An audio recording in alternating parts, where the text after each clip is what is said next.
Welcome back to the Shamans Cave. I'm Renee Baribeau.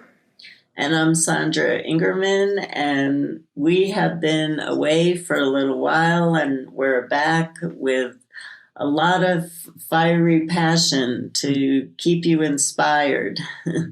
Absolutely. And playing catch up, I just realized we played catch up for quite a while too. And we've both been building. I just finished building a tiny house, and it's the first time I've ever built anything from scratch. So, I was welcoming Sandra's reprieve when she was taking a little mini rest or vacation, and I was building. You were resting and I was building. I don't know. Now I need the rest. Well, I was building my body back together. It got dismembered. So she was building a tiny body and I was building a tiny house. And here we are back with you to the Shaman's Cave. And we hope while we've been away that you got a chance to listen to some of the replays. And when we were picking them, I was in there on the forgiveness one. It's had over 10,000 views. And it's probably the most popular one that people go back to time and time again. And it kind of ties in a little bit about what we're going to talk about today, but from a different perspective. Yeah, that's interesting that the forgiveness one is so popular because it is a topic I just presented on a summit of talking about how in our culture, we were taught to judge ourselves so heavily. And so there's a lot of self-hate, and it's one of the illnesses of our time. And Renee and I we did a show on this of talking about how we took you to the love of the Creator and showed how much love went into your creation. And how when we judge ourselves so harshly, it's such a wound to our spirit. I actually work with the tarot deck where that card is self-cruelty, and it shows swords going into the spirit and the spirit crying of, why are you doing this to me? And so it's a really interesting theme of the time that we live in right now, because in the culture that we live in, we're taught to judge ourselves. We're graded on everything. We're asked to always judge ourselves and also judge others. And of course, the judging of others is all just projection. And so we're all at different phases of life. And I've been a very judgmental person towards myself. And it's something I've worked on for a really long time because I've helped thousands and thousands of people, tens of thousands of people. But yet I only focus on what I did wrong instead of what I did right. And I'm trying to change that. Obviously, is you can't heal if that's the energy that you're putting into your healing. You can't heal. So the energy I'm putting into my healing is what I've done right. And what I was sharing with Renee, and I shared it with all of you, is I'm such a cynic. And when everybody was talking about these conjunctions that were going on this winter and that we were moving into the age of Aquarius, I was going, humankind in this dimension of reality has not done enough work on ourselves or in any way to deserve, that kind of, all of a sudden we step into this magical reality. But what started happening was I started noticing my own perceptions started changing without me trying to do anything. I wasn't meditating on anything. I wasn't talking to myself. I wasn't trying. It was just a natural, it was like a natural wave or following the river where I all of a sudden entered a different part of the river. And so what I was talking to Renee about is all of a sudden I found in the last few weeks that anytime judgment comes up for me about other people or especially about myself, I don't think about it. I immediately go, that's their journey. And this is my journey. And I emanate love and light. And it's all of a sudden, it's just become a habit. Every time judgment comes up, I just move into, this is my journey. They have their journey. I can't do anything about their journey except emanate love and light. And it's just been interesting because it wasn't something I tried to move into. It just happened naturally. I can so relate with that. I was thinking the other night on my wind walk that I don't really get affected by the people closest to me's behavior any longer. Like many, many years ago, maybe 20 so years ago, I was sitting in an Al-Anon meeting and the woman, they were reading off their stuff and then they're like, if you stay long enough, it won't bother you whether the alcoholic is still drinking or not. And I was in such pain and misery at the time. I was thinking to myself, like, oh, I can't even believe that that's a possible state. And now, it is a state, and it's a state of grace, I'm sure, because I bet you could move to the left or to the right of that any given moment. But I agree with you that lately, I think the way you really stay in the middle of your on course, and certainly in the middle of my own boat, is by, rowing my boat. Like I always say, we're steering from our own wheelhouses. And so to stay in the center of my own boat is certainly the place that I find my own life really good. But you said something that, what I do is like, it's just never enough. So like I finished the tiny house and my friend comes over and said, oh my God, you must be so proud of yourself. You just built this beautiful little house. And I'm there, yeah, but we got to get going on, the garage behind it and the studio behind it. And it's just like, I couldn't even stop for long enough in the moment to revel in the glory of what I've just accomplished to think about the next project or the next big endeavor. So I think that some of us judge and some of us just that judgment of the self, like, oh, there's never going to be enough. Right. Yeah. Yeah. And these are all seeds. This is not a natural state. If you didn't have elders or siblings around you telling you these things, you're not good enough. And they might not have said it in words, but in their actions, or as Renee was saying, there's always more to do. It was not enough. That this is not a natural state. This is not a natural spiritual state. Please understand this.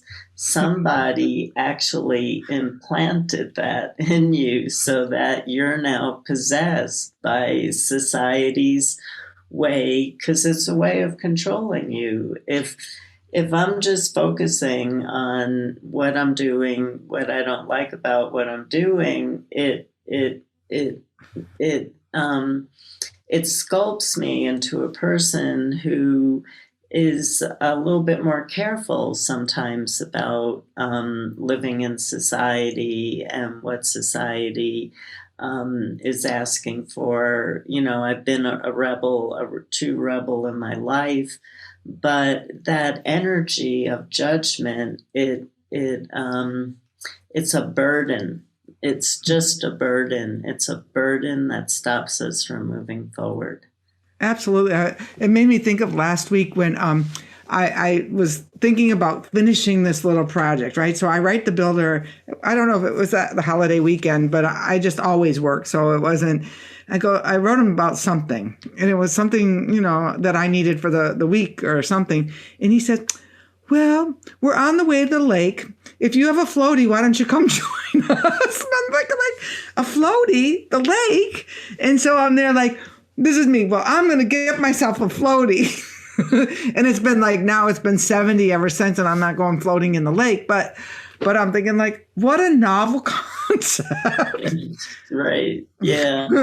I know. That's one of the things that this time that we're living in has a lot of sadness. We don't have to talk about that. It's heartbreaking. And it's also part of nature, and it's also part of evolution. So it's complex to judge. We're doing a show on judgment, but it's complex to judge because this virus actually has its own journey. Mm-hmm. And so, just in this time, I think that people are just reacting in so many different ways, and the things that come up, or the things we think about, or the things that we desire, the things that all of a sudden we think we need, we have to have. It's just a really interesting time, but I'm with Renee 100%. When I wrote I wrote a novel, A Fall to Grace. It's a visionary novel, and it's actually autobiographical about my journey in life. And one of the key characters in the book is Lao Tzu, who's always talking to me about the river of life. So the whole entire book, and it was written in 1997. And if you're interested in it, it's difficult to get. You can get it from Barnes and Nobles, but I don't have it. I don't have it on Amazon. I have to put it on Amazon. It's my fault. It's your fault from Grace. Yeah, really. And so everything in that book is about the river of life, and gardening, metaphors about gardening, and the river of life just took over my life every time I wrote a book. That was how the spirits taught me, was using the metaphors of gardening, and Lao Tzu was giving me the metaphor of the river of life. And so where I've come to, and what I'm actually writing about in my next newsletter, is I feel we're making life way too complex right now. It's just too complex. We're all tired. We're just tired. And find what you feel passionate about. Do it. And as you do it, make sure that it's going in the direction of the river of life. And we've talked about this on other shows. Make sure you're not going backwards, but you're going with the river. And that's really important. If we follow our own passion and we follow our own flow, then we get into such a healthy place. We realize that how unhealthy it is to judge other people and to judge ourselves. Oh, there's so much to unpack there, that, and I find that it's the only way for me to stay present is when I am out from that judgment of myself, or or everything about it. It's when there's lately I've been listening to the wind about it, and it's almost like a quiet humming wind. And I don't know if it's, how, and the Sandra, the wind has revealed itself to me over the course of the years. And it's like, I have to keep clearing away in order to get another piece. And this hearing it as that there is a hum of the universe, and I wasn't listening. Right. Yeah. And so that hum you can only hear when there's nothing else distracting you, like thinking about what other people are doing or not doing or what you're not doing, and all of a sudden you're riding in the car the other day and I'm there like, oh, there's that hum again. And it's like, wow, I don't know. It's the same thing as like when you were doing a meditation and all of a sudden you reach that consciousness and you put your attention to it, you start hearing other noises. But if you really get that quietness of it, in fact, in our next talk, we're going to do a journey to that place. Is that kind of where we're kind of going? Is in that journey to nature? Yeah. In our next show, we get caught up in what society has shared with us.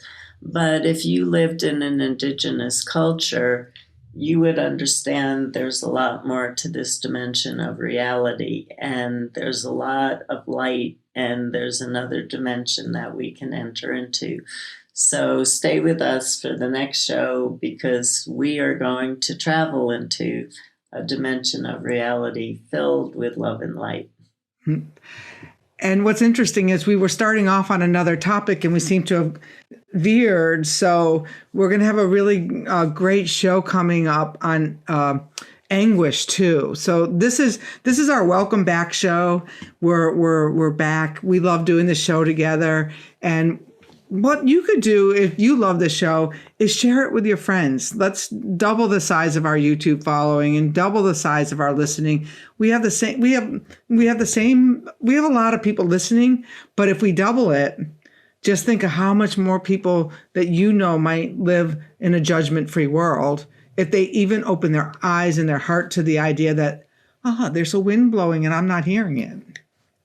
Yeah, there's a lot of interest right now. People are really searching for tools. I got a very surprise email from, I don't know if I'm going to be able to manifest this, but it's an interesting opportunity, from a major television program that would like me to talk about my transmutation app. And my transmutation app is based on the Medicine for the Earth work of how do we transform judgment? How do we transform anger? How do we transform those negative states of consciousness throughout the day? So people are searching, they're seeking. And so I know that you have family and friends. I even have a family member every once in a while who I haven't heard from in 20 years say, I've watched your podcast and was really touched by it. So let's touch a lot of hearts. Blessings, everyone. Thank you.